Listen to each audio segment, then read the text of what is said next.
Hello students, आज हम आपको हिंदी सेकंड का अध्याय 1 भाषा और व्याकरण के विषय में बताएंगे।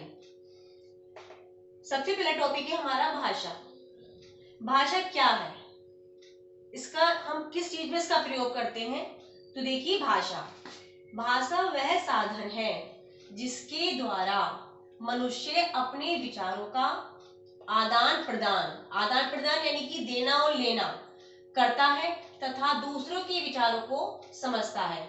भाषा देखिए, भाषा के द्वारा अगर हम अपने मन की कोई बात अगर किसी को कहनी है या उसके मन की बात समझनी है तो वो उसको हम एक भाषा के माध्यम से ही समझा सकते हैं। भाषा के प्रकार देखिए, भाषा के भी दो प्रकार होते हैं। एक होती है मौखिक भाषा, दूसरी है हमारी लिखित भाषा। मौखिक भाषा में हम अपनी बात को दूसरों तक बोलकर समझा सकते हैं और सुनकर ही उनकी बात को समझ सकते हैं। दूसरी भाषा है लिखित भाषा। लिखित यानी लिखा हुआ। लिखित भाषा में हम अपनी बात को लिखकर, जो भी हमारे मन के जो भी भाव है, विचार है, उसे हम लिखकर दूसरों तक पहुंचा सकते हैं और लिखा हुआ ही हम पढ़कर समझ सकते हैं। अब आता है भारत की राजभाषा। हमारी जो भारत की राष्ट्रभाषा क्या है? हिंदी।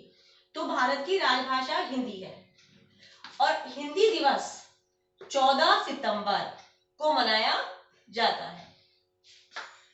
अब अगला टॉपिक आता है अंतरराष्ट्रीय भाषा। अंतरराष्ट्रीय भाषा वह भाषा होती है जिसका प्रयोग अनेक देशों में किया जाता है। अब अधिकतर अंग्रेजी भाषा का ही प्रयोग किया जाता है तो उसको अंतरराष्ट्रीय भाषा कहते हैं। यानी कि हमारी अंग्रेजी कौन सी भाषा हो गई? अंतरराष्ट्रीय भाषा। और हिंदी हमारी हो गई राजभाषा या फिर राष्ट्र भाषा। अगला टॉपिक है लिपि। लिपि, अगर हम अपनी बात किसी को समझाएंगे तो उसको लिख के समझाएंगे तो हम उसको किस तरीके से समझाएंगे, उसके लिए कुछ चिन्ह निर्धारित किए गए हैं। भाषा लिखने के लिए निश्चित किए गए चिन्हों को लिपि कहते हैं। इन्हीं चिन्हों के माध्यम से हम अपनी बात दूसरों तक पहुंचा सकते हैं। हमारा अगला लास्ट टॉपिक है व्याकरण, जो कि अब आप पढ़ रहे हैं हिंदी व्याकरण। तो यह है व्याकरण की व्याकरण क्या है? व्याकरण एक ऐसा शास्त्र है जिसके द्वारा हम भाषा को शुद्ध रूप से पढ़ना, लिखना, बोलना आदि समझते हैं। भाषा के शुद्ध रूप का ज्ञान कराने वाले शास्त्र को व्याकरण